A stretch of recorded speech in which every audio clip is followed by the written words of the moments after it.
বন্ধুরা, ইলিশ মাছের লেজ ভর্তা বানাবো। তার জন্য ইলিশ মাছের লেজ নিয়েছি দুটো, নুন হলুদ লঙ্কা মাখিয়ে নিয়েছি। 5-6টা শুকনো লঙ্কা ভেজে নিচ্ছি। লঙ্কাগুলো সব ভেজে উঠিয়ে নিয়েছি। মাছগুলোকে ভালো করে একদম কড়া করে ভেজে নিচ্ছি।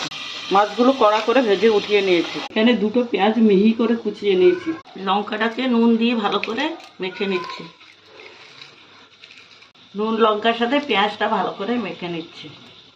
পেঁয়াজটাকে ভালো করে নুন আর লঙ্কা দিয়ে মাখিয়ে নিয়েছি। মাছগুলোকে ভালো করে বেছে নিয়েছি। পেঁয়াজটা মাখিয়ে নিচ্ছি।